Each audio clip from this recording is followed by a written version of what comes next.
bleeding, coagulopathies, and then we talked about von Willebrand disease. Today we'll be looking at hemophilia A, B, and C. So we are going to be discussing hemophilia today.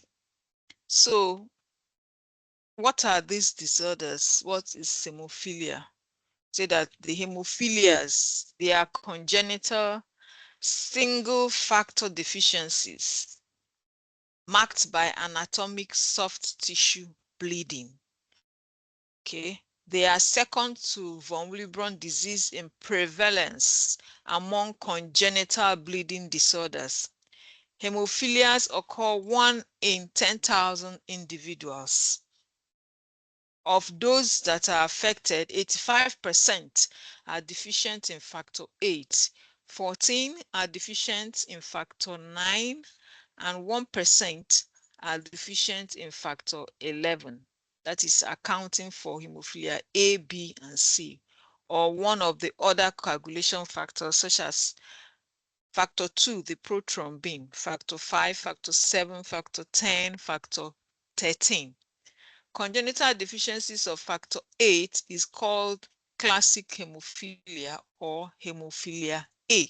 So this is the definition of hemophilia. It is a congenital single factor deficiency of hemophilia A, precisely single factor deficiency of factor 8. Hemophilia B, single factor deficiency of factor 9. And hemophilia C, single factor deficiency of factor 11. Okay. So the prevalence of hemophilia, the prevalence and the incidence of hemophilia, prevalence per 100,000 males in some countries that have been able to establish their data, like Australia, Canada, France, Italy, New Zealand, and the UK. We find out the prevalence for hemophilia A and hemophilia B are well documented. For all the hemophilia, when you look at the slides, for hemophilia A, for all of them, whether severe, mild, or moderate symptom, the prevalence is 17.1. But for the severe hemophilia A, the prevalence is 6.0. Also, we have for hemophilia B, for all the types, whether mild, moderate, or severe, the prevalence for hemophilia B in some of these countries we stated earlier is 3.8 for all cases, and for the severe cases is 1.1.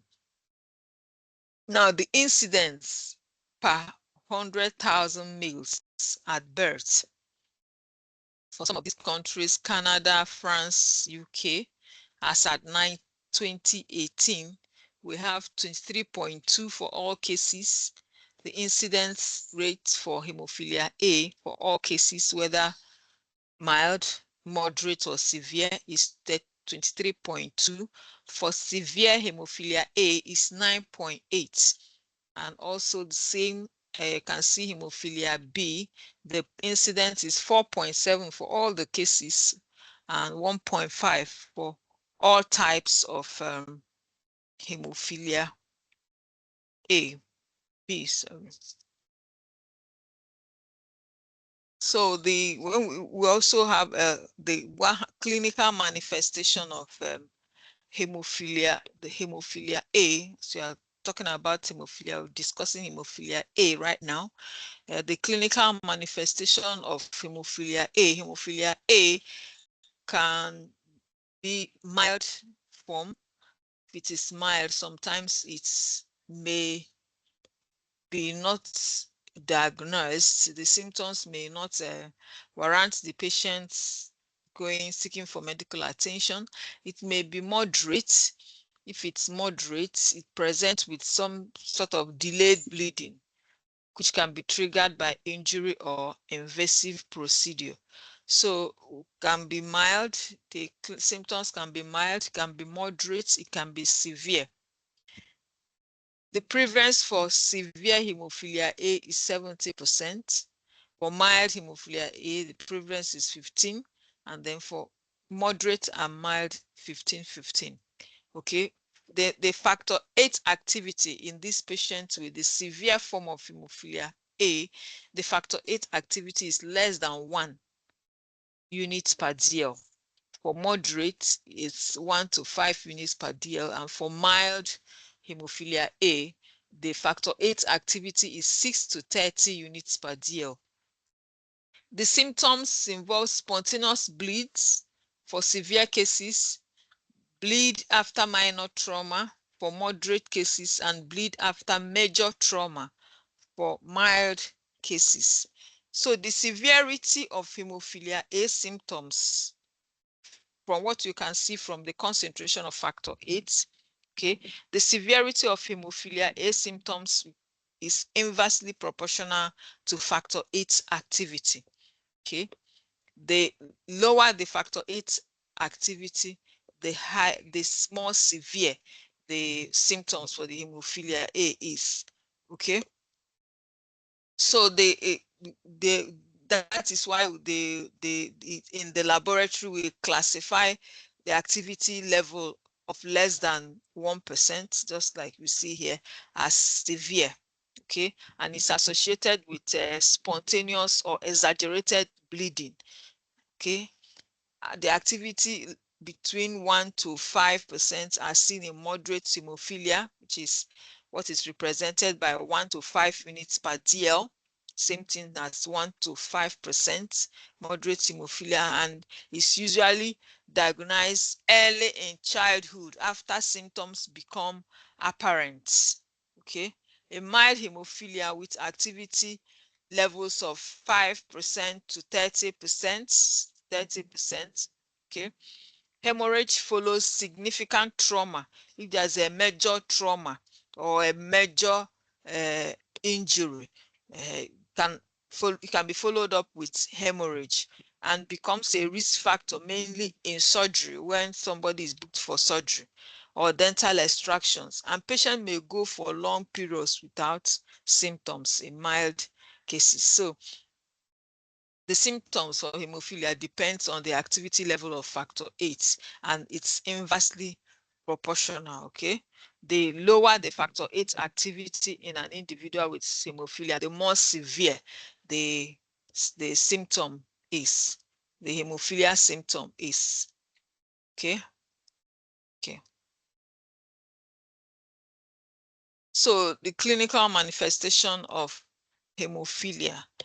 Hemophilia A causes anatomic bleeds with find deep muscle and joint hemorrhage, hematomas, wound oozing after trauma or surgery, and bleeding into the central nervous system, peritoneum, gastrointestinal tract, and kidneys.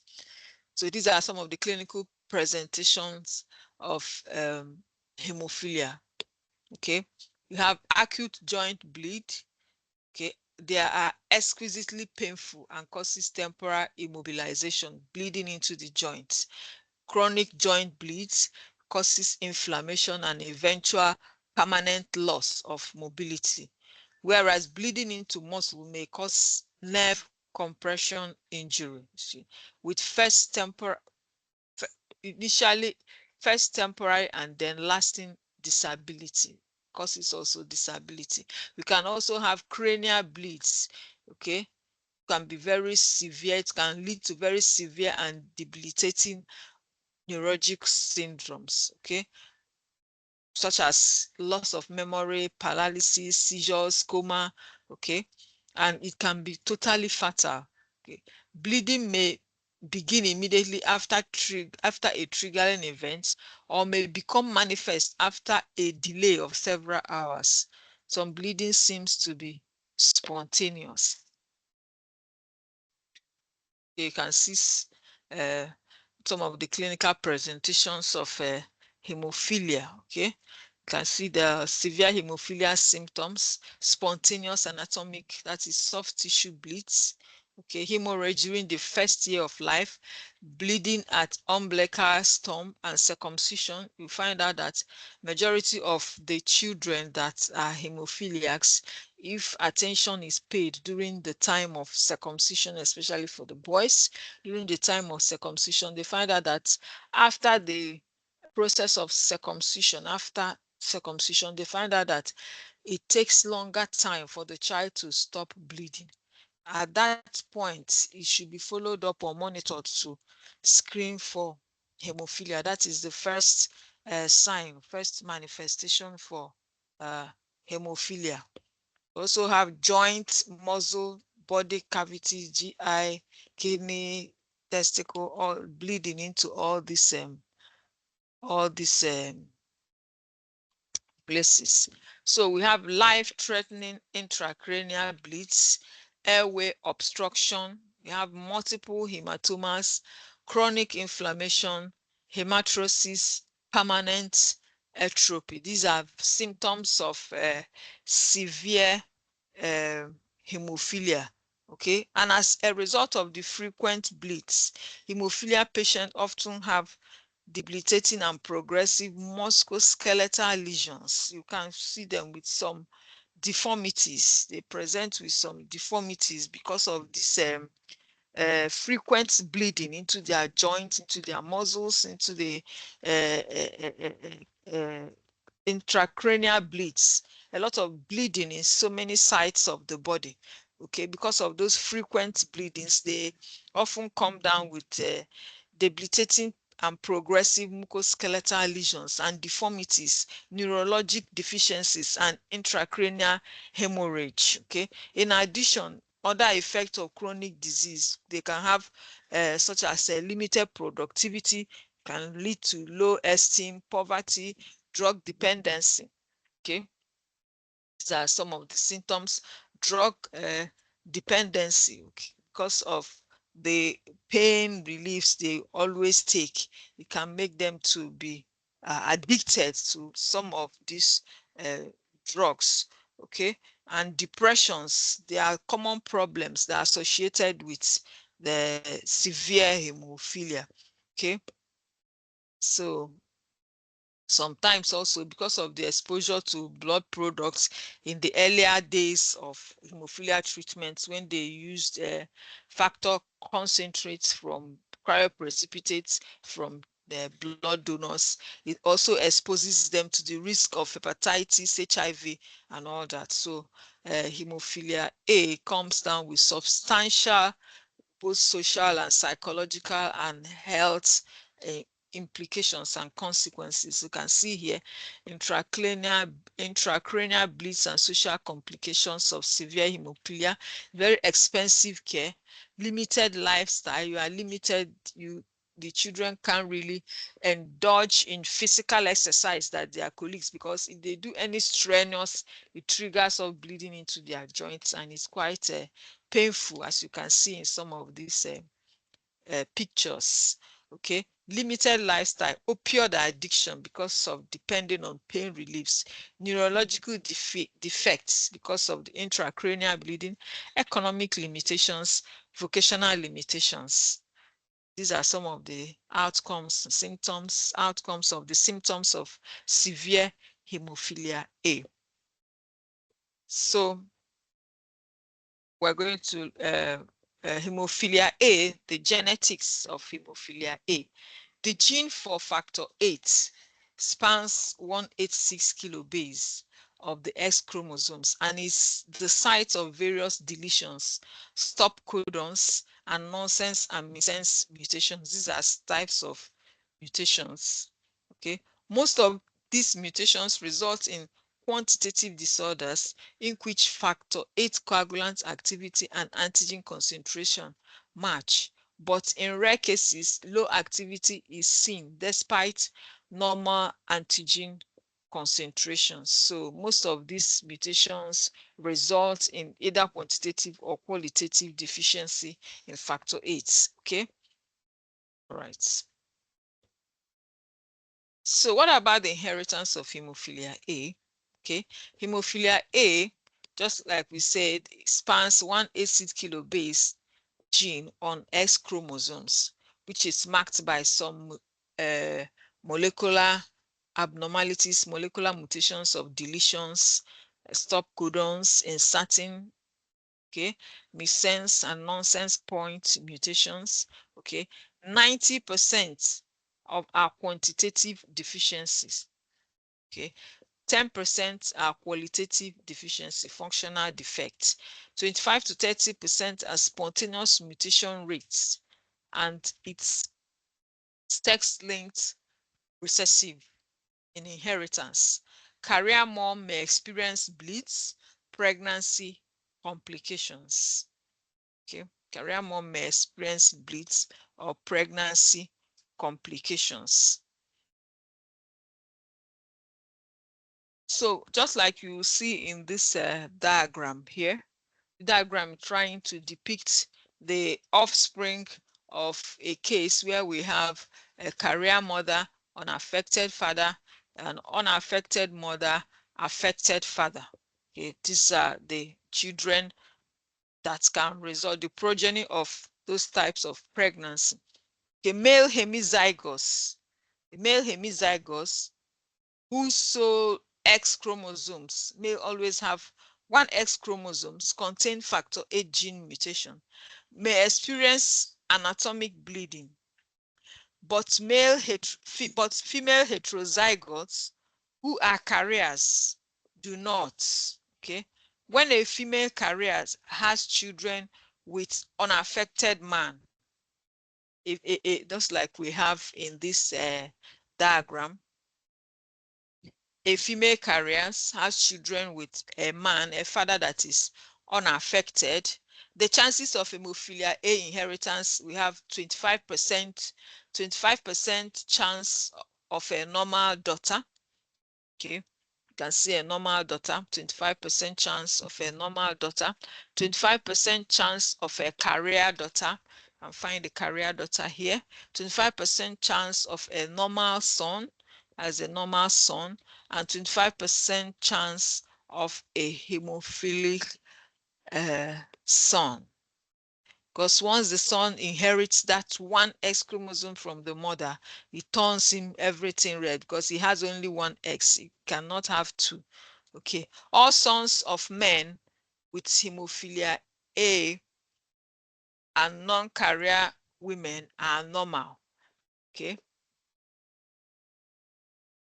When it's all sons of all sons of all sons of men with hemophilia A and non-carrier woman are normal. Okay, because the sons will always get the Y chromosome from their father, which is normal. His Y is normal. All his sons are normal because they are getting their X from their mother, who is not a carrier. So the X they will get from their mom is always the normal X gene, and the Y they will get from their father is always not affected. So all the sons of an affected, all sons of men with hemophilia A and non-carrier women, all the sons are normal.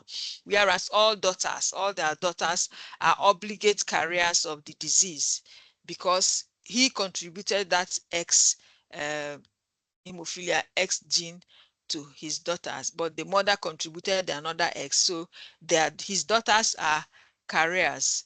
In addition, approximately 30% of newly diagnosed cases arise as a result of, sometimes we have spontaneous mutations in an individual who have no family history of hemophilia A. Sometimes it can just manifest. It's not because there was inherited from the father or the mother. It just occurred spontaneously.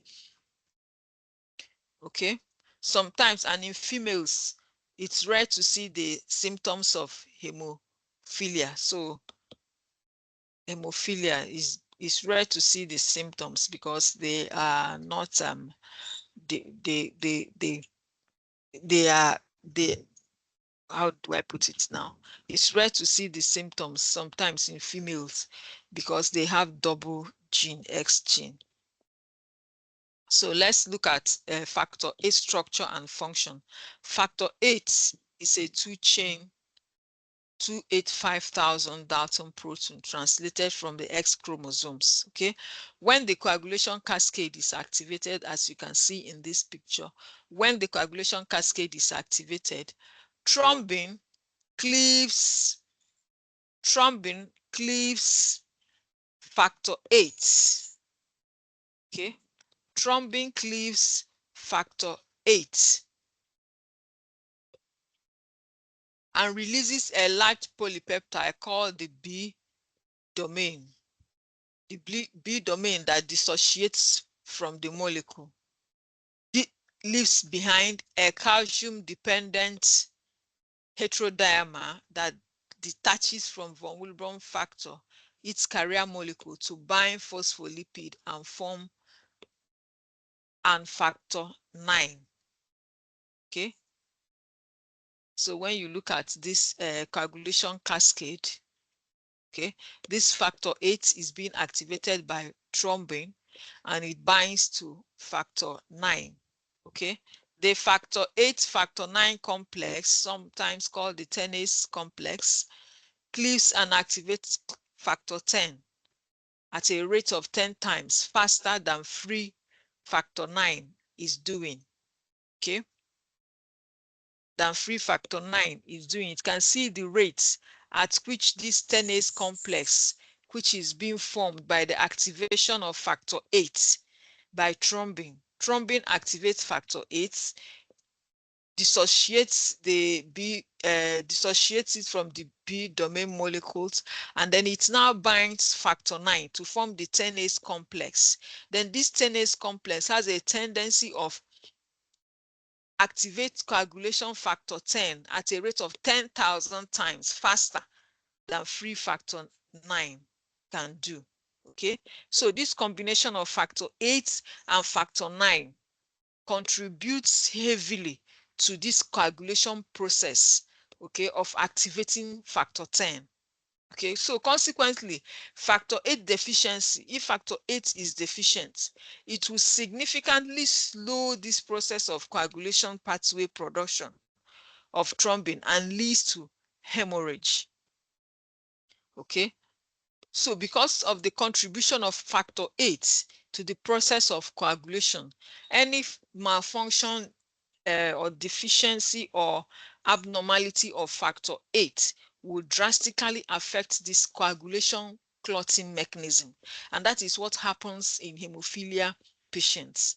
Okay, that is what happens in hemophilia because of the reduced or abnormal factor 8 that are present in their system. This process of activating factor 10 in a higher rate is being drastically reduced, and their blood clotting mechanism cannot go on. So there is tendency for them to bleed because they cannot process the process of blood clotting.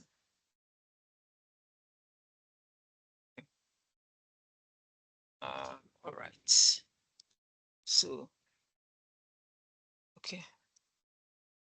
So diagnosis of hemophilia A. The diagnosis of hemophilia A begins with laboratory testing after birth, just like I was trying to explain to you earlier, that in the process where an infant male is undergoing circumcisions, and they observe that during the process of circumcision that blood for the bleeding to stop took quite a prolonged period of time, they should go ahead to screen for hemophilia in such an infant. Okay, and also screen the mother for any history of bleeding. In the absence of a history, abnormal bleeding in the neonatal period, which may appear as easy bruising, bleeding from umbilical stump, okay, post-circumcision bleeding, hematuria or intracranial bleeding is considered suspicious for hemophilia. Okay, severe hemophilia usually is diagnosed in the first year of life. The first year of life, yes, you will always be able to establish the diagnosis of hemophilia because the clinical presentation will be very, very obvious for somebody to ignore. Whereas mild hemophilia may not become apparent until a triggering event, okay, such as trauma, surgery, or dental extraction, which occurs in late childhood or adolescent or adulthood, may warrant screening for hemophilia in such individuals. So in the laboratory, the workup for any suspected congenital single coagulation factor deficiency, taking example of hemophilia A, which we are dealing with, is to document any history of bleeding, history of the patient's hemorrhagic syndrome, family history, okay, and then carry out the prothrombin time, some of the frontline testing. We have the prothrombin time, we have the activated partial prothrombin time, APTT. We have the thrombin time. We also have the factor assay. Okay, just like in hemophilia A, we are suspecting the deficiency defect in factor 8. So we go ahead to screen for the activity of factor 8 in such an individuals. In hemophilia A, the PT, the prothrombin time, and the thrombin time are likely to be normal.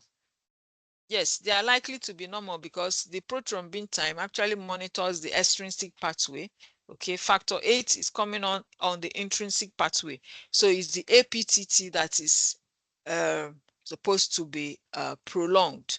Okay, and the APTT is prolonged provided that the APTT reagent is sensitive to factor 8 deficiency or at least less than 30% of plasma level. So we have to also check the type of APTT reagent we are using to make sure that it's sensitive to factor 8 deficiency.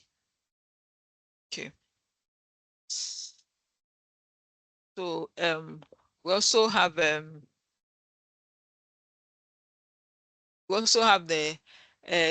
carrier state. We can also detect the carrier states, hemophilia carriers. We can also detect them in the laboratory. Approximately 90% of female carriers of hemophilia A can be detected by measuring the ratio of factor 8 activity to von Willebrand factor antigen value.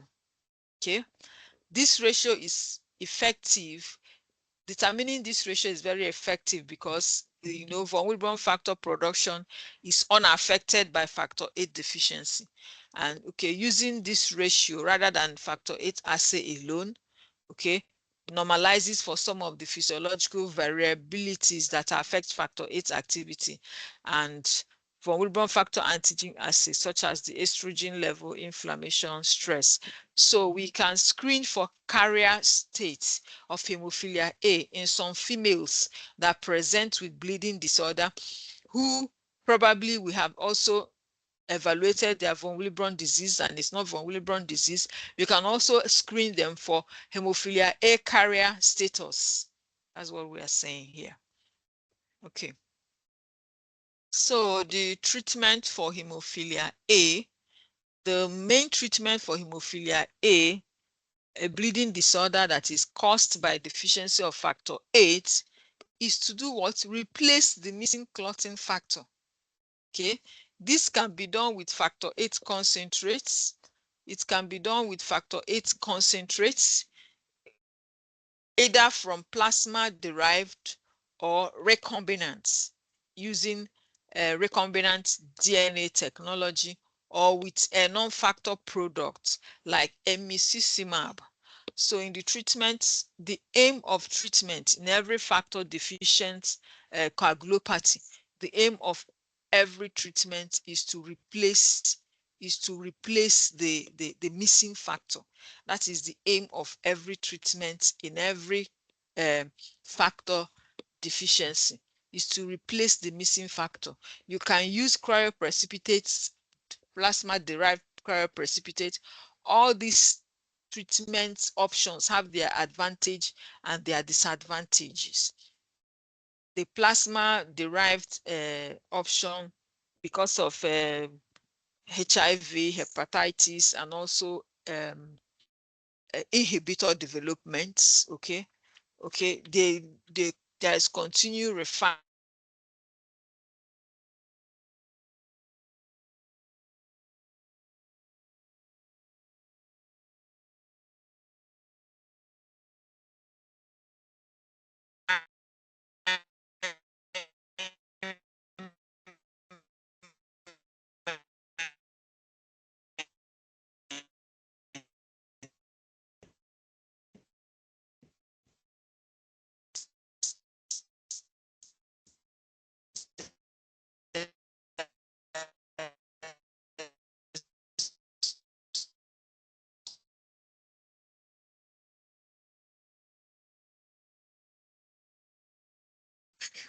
Sorry about that interruption. Okay, so we're saying that hemophilia, that the goal of any treatment of any disorder that is due to factor deficiency is to replace the factor that is deficient. In this case, hemophilia A. In hemophilia A is factor 8 that is missing. So the goal is to replace it. There are so many options. There are so many ways they try to use to replace it. They can replace it using factor concentrates, and there are other treatment options, okay, using desmopressin, antifibrinolytic, immune tolerance induction for these patients, okay. So either they replace it or they make the body, like this desmopressin, when it's given, it makes the endothelial cell to release stored factor 8 in the body. So these are some of the treatment options. Okay, so factor 8 concentrates, they have different packages for it. There are factor 8 concentrates that are being derived from the plasma. They are derived from human blood plasma, and they offer readily available option, but carries a small risk of transmitting infectious agents due to its origin. They have recombinant factor 8. These are produced in the lab using genetic engineering. It's considered safe, okay, as it does not contain human blood components. We also have extended half-life factor 8. These are products that have a longer duration of actions, okay. Potentially they reduce the frequency of injections. Extended half-life factor 8 means that these are products, pharmaceutical products, when given to hemophilia patients, they have the tendency of allowing the factor 8 not to be destroyed immediately from circulation, okay. So they extend the half-life of factor 8 so that it can function for a longer time. Now we have, these are non-factor products. This is emicizumab. Okay, it's a non-factor product. It's given by injection under the skin. It doesn't contain clotting factors. It acts as a substitute as for missing factor 8. It's a substitute. Okay, we also have desmopressin. This is a hormone. It stimulates the body to release more factor 8, just like I was saying earlier, helpful for mild to moderate hemophilia, not for the severe form of hemophilia though. Then we have, these are treatment options, and they have detailed advantages and disadvantages and detailed products under each of them. We have antifibrinolytic, also like the tranexamic acid. It prevents clots from breaking down. When blood clots are formed, it prevents them from breaking down, which can help control bleeding. Okay, they can be used for managing nosebleeds, dental related bleeds, or other bleeding episodes. We have immune tolerance induction. Okay, sometimes the hemophilia patients are being subjected to immune tolerance induction. This approach is used for patients who have developed inhibitors. Okay, this approach of giving immune tolerance induction is normally used for patients with hemophilia A who have developed inhibitors. Okay, so because during the process of treatment, giving factor 8 regularly to these patients, they tend to develop inhibitors that makes it neutralizes the activity of factor 8, so that as you're giving them factor 8, the inhibitors are neutralizing the activity of the factor 8, renders them ineffective, inefficient. Okay, so immune tolerance induction helps to overcome this challenge of inhibitor development in some hemophilia A patients. It involves repeated exposure to factor 8 concentration to help the body tolerate factor 8. So other consideration also in the management of hemophilia A patients involves prophylaxis. Prophylaxis are regular treatment. You don't wait until the patient comes down with the symptoms or comes down with any clinical presentation before you start treating. It's prophylaxis. It's a regular treatment with factor 8 to prevent bleeding episodes. Okay, so to prevent it from occurring, especially in severe hemophilia, you don't allow them to come down with the symptoms. Episodic treatment, that is treatment during bleeding episodes to stop the bleeding. Okay, we also have a factor 8 inhibitors. Patients with inhibitor may require bypassing agents or other specialized therapies to manage bleeding. Now is gene therapy. This is emerging, is already emerging, no more emerging as a potential long-term treatment option, correcting the underlying genetic defects, just like they are trying to do, or they've already started doing with sickle cell disease, where we have a stem cell transplants and all that. So once they're able to re-engineer the gene responsible for producing abnormal factor 8, it's the case there will be serious improvement in the management of patients with hemophilia. Hemophilia A and factor 8 inhibitors. Let's just introduce it here. Alloantibodies inhibitors of factor 8 arise in response to treatment in about 30% of patients, especially with severe hemophilia. The alloantibodies against factor 8 comes up, okay? And 3% of those with moderate hemophilia. An inhibitor is suspected when bleeding persists or when plasma factor 8 activity fails to rise to the target level after appropriate concentration administration, just like I explained. In the presence of bleeding or clinical presentation, a patient is administered factor 8 concentrates, but instead of seeing improvement in the clinical presentation, it doesn't improve. The clinical presentation doesn't improve. It can even go worse. So you find out that the factor 8 being transfused or being given to the patient is not leading to any corresponding improvement in the patient clinical, in the management of the patient. You may suspect that there are inhibitors present. Okay. Most factor 8 inhibitors, they are immunoglobulin G4, non-complement fixing, warm-reacting antibodies. It is impossible to predict which patients are likely to develop inhibitor based on genetics, demographics, or the type of concentrates used. Okay.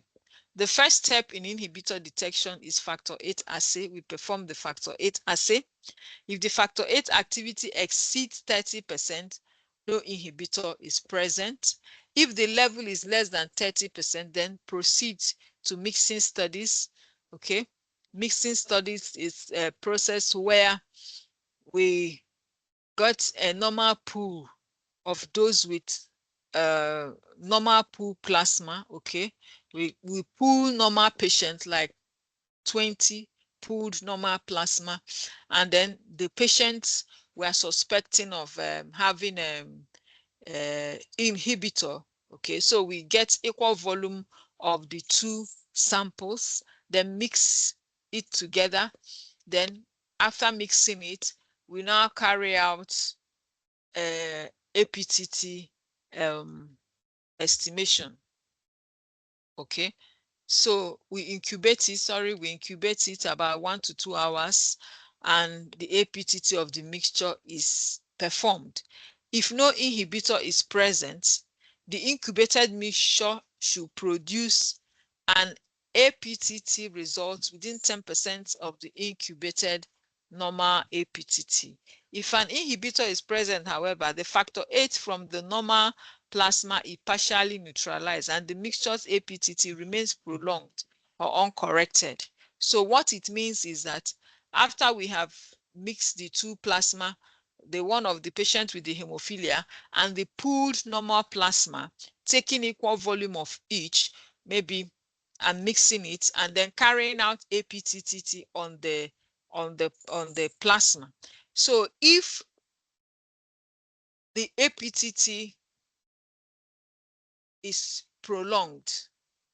If the APTT remains prolonged as it is with the hemophilia patient, you now conclude that there is an inhibitor present, because if there is no inhibitor present, we are expecting the normal pooled plasma to supply the missing factor 8 to the hemophilia plasma, so that when we carry out APTT, it will normalize.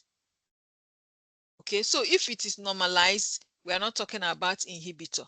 But if an inhibitor is present, even when we add the normal factor 8, the normal factor 8 is coming from that normal pooled plasma.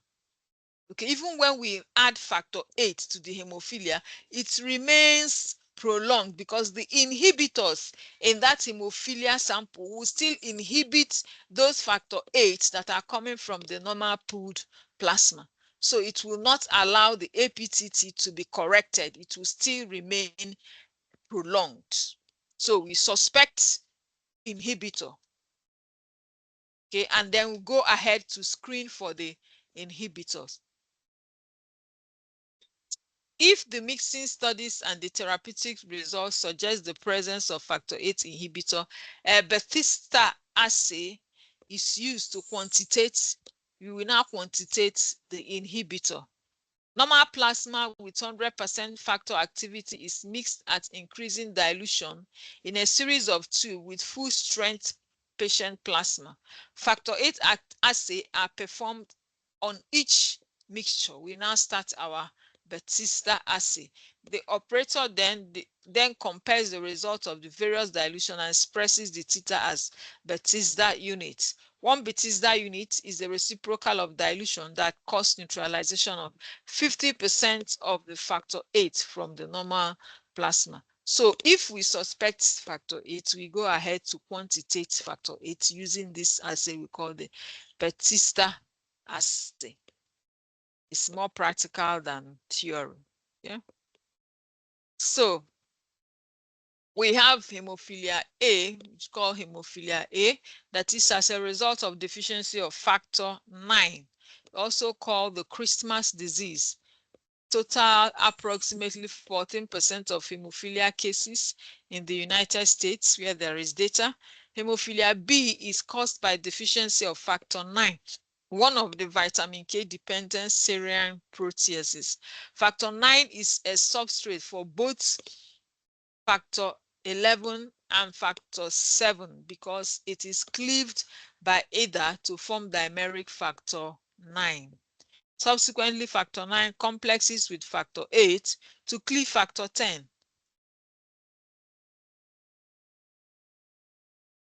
Factor 9 deficiency reduces thrombin production and also causes soft tissue bleeding that is indistinguishable from that of hemophilia A. Okay, so it's also a sex-linked, markedly heterogeneous disorder involving numerous separate mutations, resulting in a range of mild to severe bleeding manifestation. Okay. Determination of female carrier status is less successful in hemophilia B than in hemophilia A because of the large number of factor 9 mutations and lack of a linked molecule such as von Willebrand factor that can be used as a normalization index.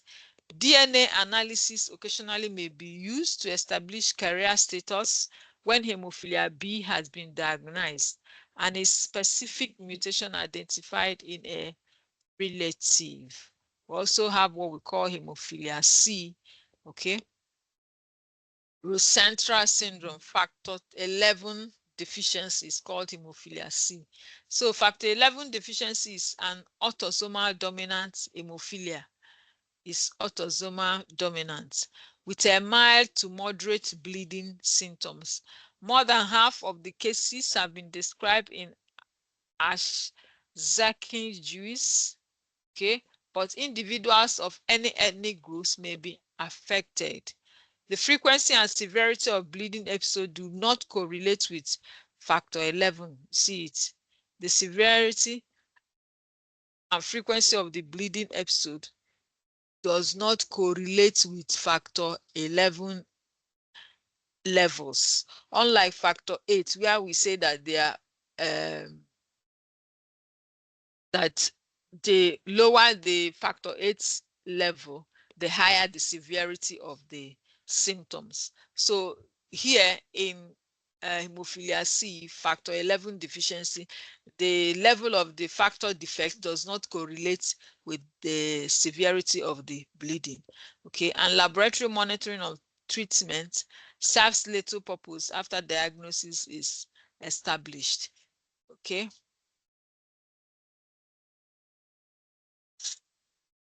Okay. All right. Thank you. So we're going to stop here for the hemophilias. This is an abridged lecture on hemophilia. When you go into the treatment or management of hemophilia, it's quite another lecture on its own. But this is what we have as at now. This is what we will have as at for now. Okay. So if there are any questions, you can ask. Peace. Always going.